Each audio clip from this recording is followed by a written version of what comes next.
What is up?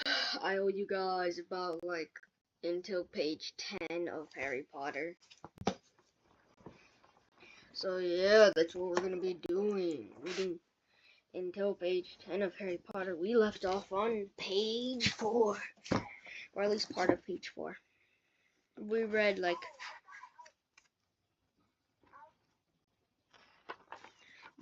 the first sentence in page 4 since it just went with page 3,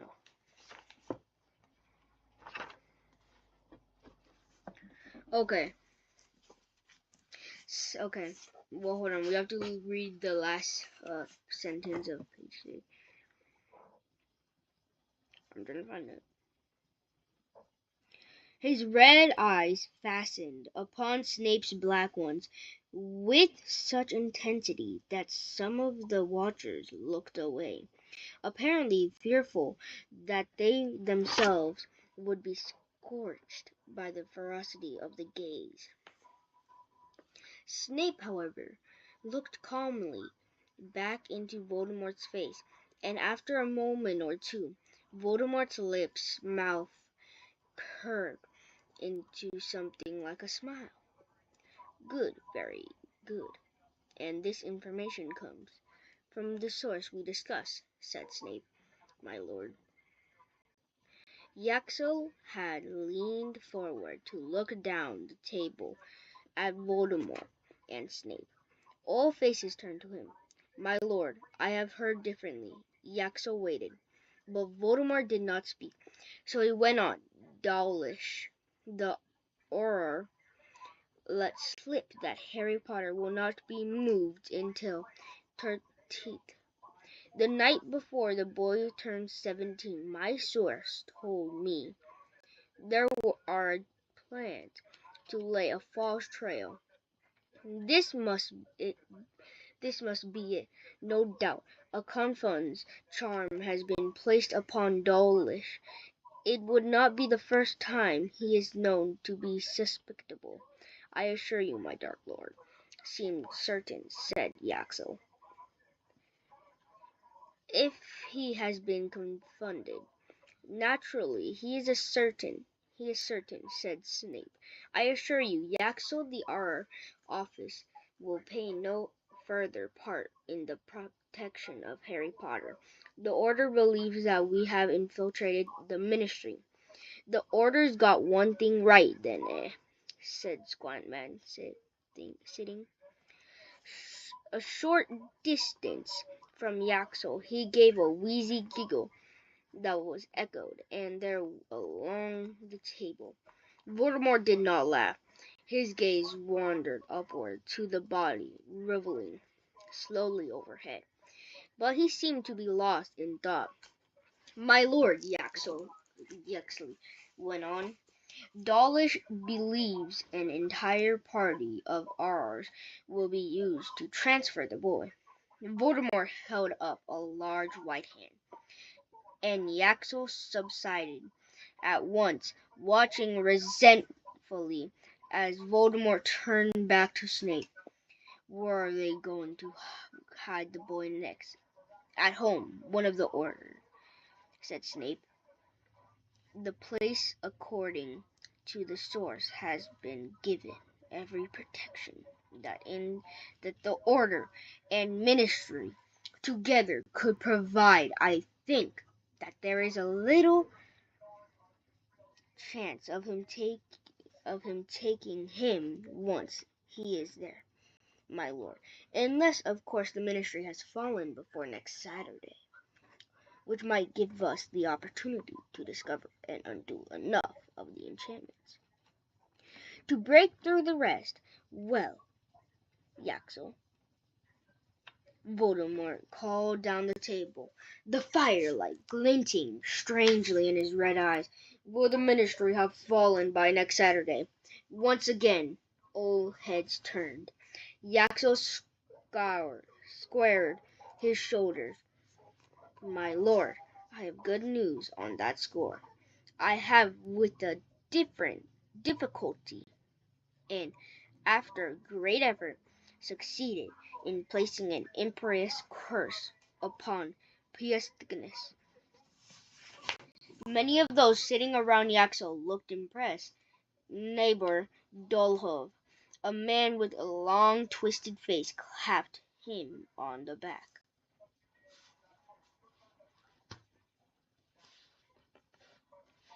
It started. It is a start, said Voldemort.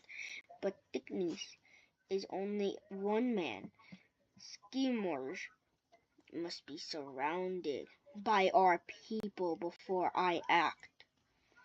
One failed attempt on the Ministry's life will send me back a long way. Yes, my lord, that is true.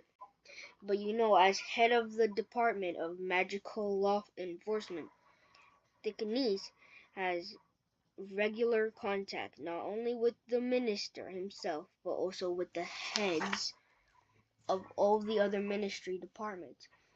It will, I think, be easy now that we have such a high-ranking official under our control to subject the others, and then they can all work together to bring Skimors down. As long as our friend Thickness is not discovered before he is converted, the rest, said Voldemort. At any rate, it remains unlikely that the Ministry will be mine before next Saturday. If we cannot touch the boy at his destination, then it must be well done while he travels. We are at an advantage there, Lord, said Yaxel, who seemed determined to receive some portion of approval. We now have port in Potter if Potter apparates or uses Floo network. We shall know immediately. He will not do either, said Snape. The order is issuing. Any form of transportation that is controlled or regulated by the Ministry, they mistrust everything to do with the place. All the better, said Voldemort. He will have to move in the open, easier to take by far. Again Voldemort looked up at the slowly revolving body. As he went on, I shall attend to the boy in person. There have been too many mistakes where Harry Potter is concerned. Some of them have been my own. That Harry Potter lives is due more to my errors than to his triumphs.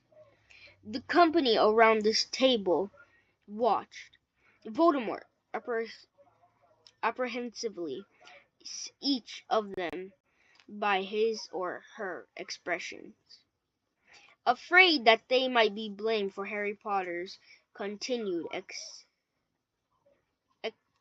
excesses. Voldemort, however, seemed to be speaking more to himself than to any of them, still addressing the unconscious body above him. Okay, that was page 6 we just read. We just read 4, 5, and 6. Now we're moving on to 7, 8, 9, and then we're gonna end at 10. Yeah.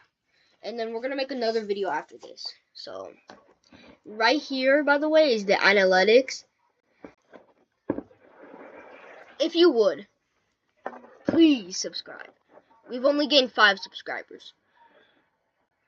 Our highest has been this because of this video, getting God's Chalice. And then this, Food Festival, reading Harry Potter, Deathly Hallows. Reading Harry Potter, Deathly Hallows. I guess people like Deathly Hallows. So we got some views yesterday. Okay, 7. I have been careless, and so have been thwarted. By luck and chance, those wreckers of old, but the best laid plans. But I know better now. I understand those things that I did not understand before. I must be the one to kill Harry Potter, and I shall be." At these words, seemingly in response to them, a sudden wail sounded, a terrible drawn-out cry of misery and pain.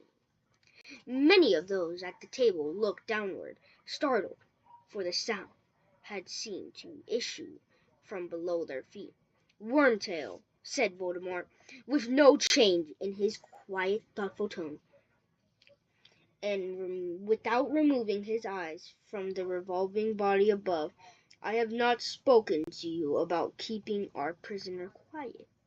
"Y- my, yes, my lord," gasped a small man halfway down the table, who had been sitting so low in his chair that it appeared at first glance to be unoccupied. Now he scrambled from his seat and scurried from the room, leaving nothing behind him but a curious gleam of silver. As I was saying," continued Voldemort, looking again at the tense faces of his followers, "I understand better now. I shall need, for instance, to borrow a wand from one of you before I go to kill Potter." The faces around him displayed nothing but shock. He might have announced that he wanted to borrow one of their arms. "No volunteers?" said Voldemort. "Let's see. Lucas, I see no reason for you to have a wand any more." Lucas Malfoy looked up. His skin appeared yellowish and waxy in the firelight, and his eyes were sunken and shadowed. When he spoke, his voice was hoarse. "My lord, question mark. Your wand, Lucas. I require wand. Your wand. I dot dot dot." Malfoy glanced sideways at his wife.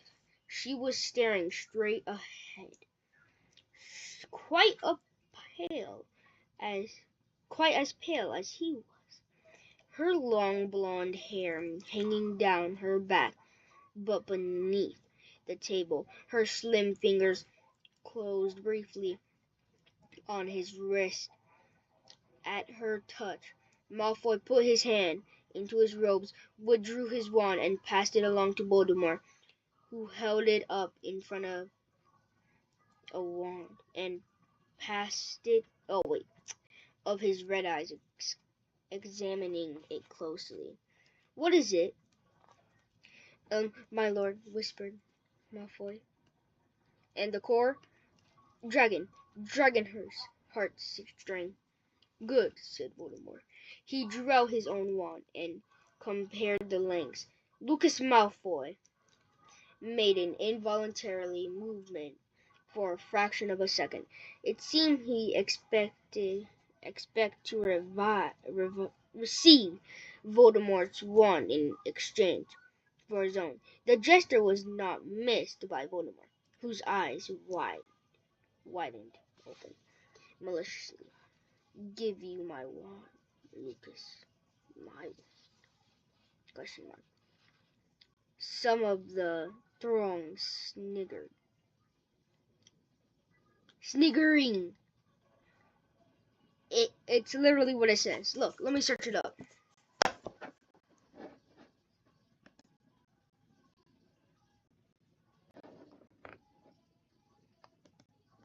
This is what it says. Let me show you. Where's the word?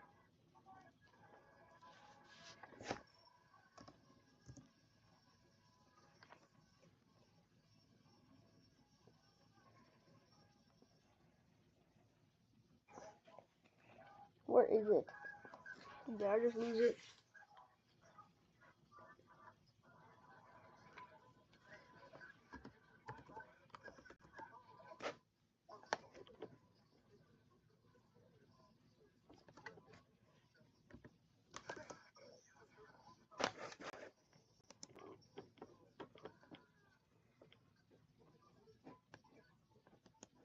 Yes, this is the meaning. This is the meaning.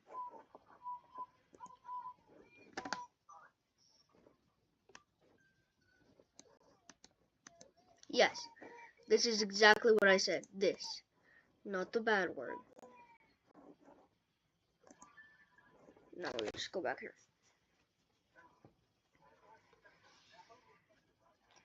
Where was I? I have given you your liberty, Lucas. Is that not enough for you? But I have noticed that you and your family seem less than happy of late. What is it about my presence in your home that displeases you, Lucas? Nothing, nothing, my lord. Such lies, Lucas! The soft voice seemed to hiss on even after the cruel mouth had stopped moving. One or two of the wizards barely repressed a shudder. Dear, damn, I lost it. A shudder as the hissing grew louder. Something heavy could be heard sliding across the floor beneath the table. Hold on, I'm on a call with someone, so I had to mute myself. I'll turn the volume down. Beneath the table. Okay. Page 9. The Dark Lord Ascending.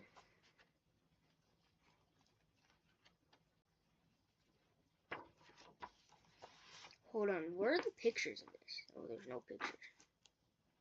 Malfoy Manor. Malfoy.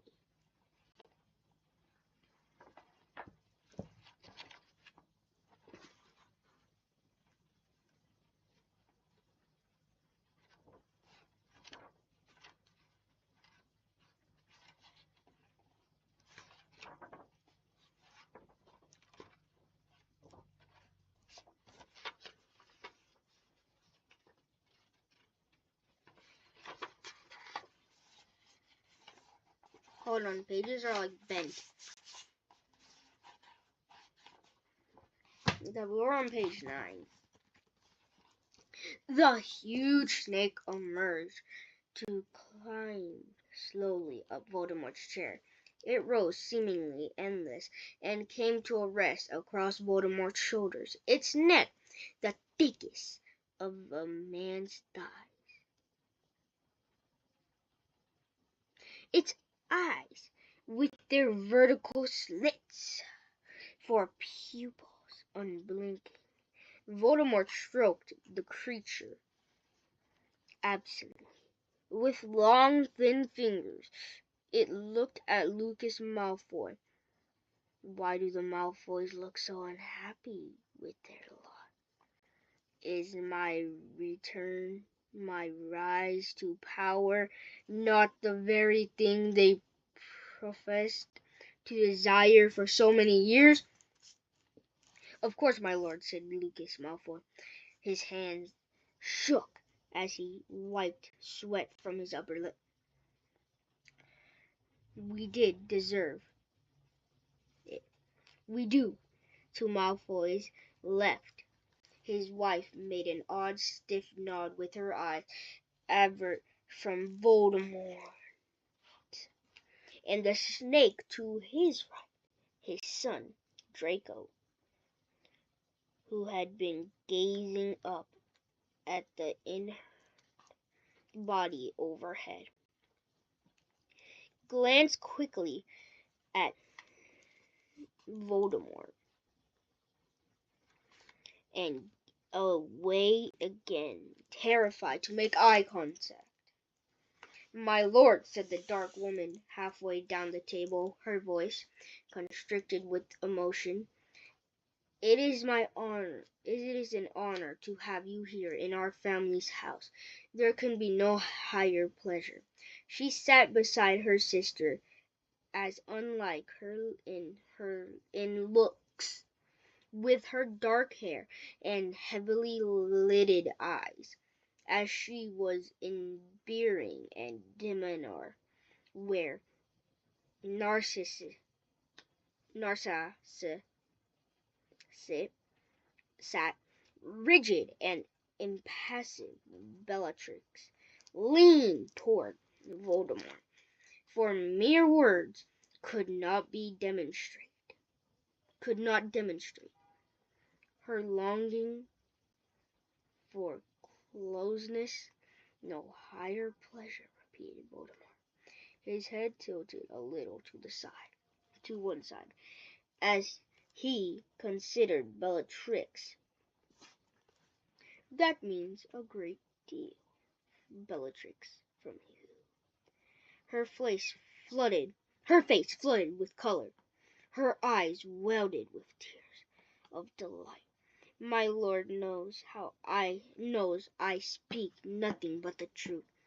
No higher pleasure, even compared with the happy event that I hear has taken place in your family this week. Question mark. Page 10. She stared at him, her lips parted, evidently confused. I don't know what you mean, my lord. I'm talking about your niece, Bellatrix, and yours, Lucas, and Narcissus. She has just married the werewolves Remus and Lupin. You must be so proud. There was an eruption of jeering laughter from around the table. Many leaned forward to exchange gleeful looks. A few thumped the table with their fists. The great snake, disliking the disturbance, opened its mouth wide and hissing angrily. But the Death Eaters did not hear it. So jubilant were they at Bellatrix and Malfoy's humiliation. Bellatrix's face, so recently flushed with happiness, had turned an ugly blotchy red. She is no niece of ours, my lord, she cried over the outpouring of our mirth. We, Narcissus and I, have never set eyes on our sister since she married the Mudblood.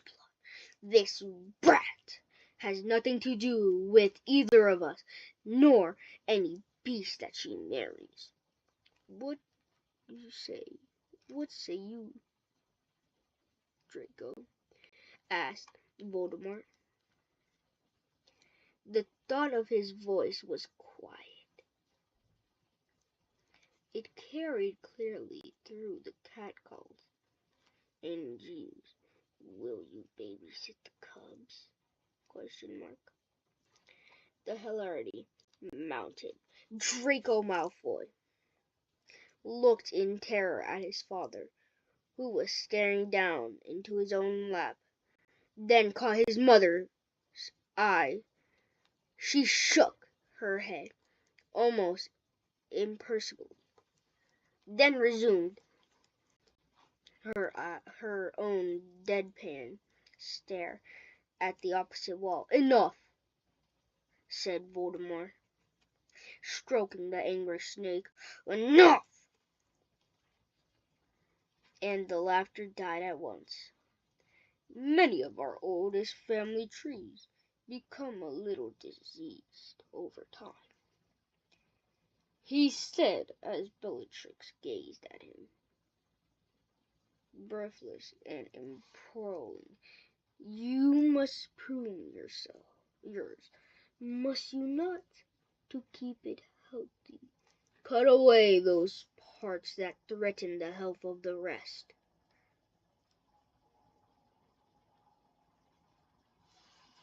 That is page 10 for you.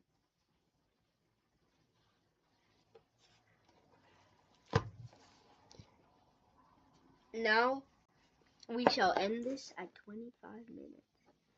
Reading until page 10. Harry Potter and the Deathly Hallows. Let's see. Here's what I want you guys to do. I want to see this go all the way up to 100,000 up there, or 225. I would just love to see it go that high, wouldn't I? Because that's just what I like to say.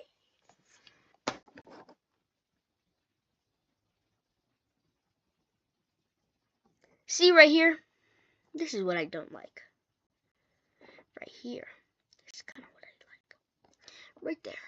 Good enough, I guess. Right there. It's good. Not that. Oh. Okay. See, when you went back up to 8.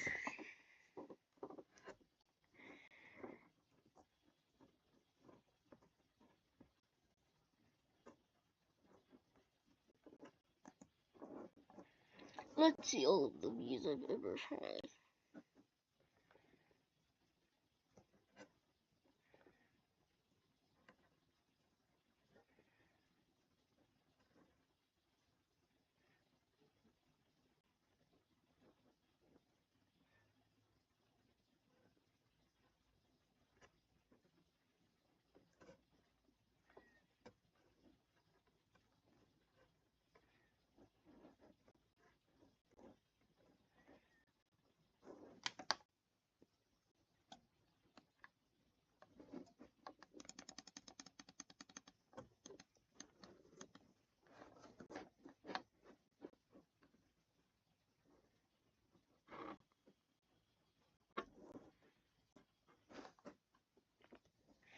It might have not gotten that many views.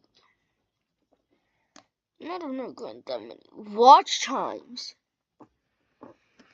But what I do like is that this is the click conversions.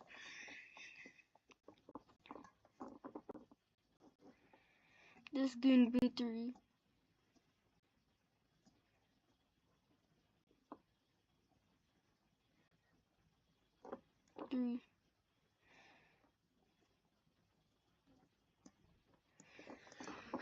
So this video shall end now. Bye bye.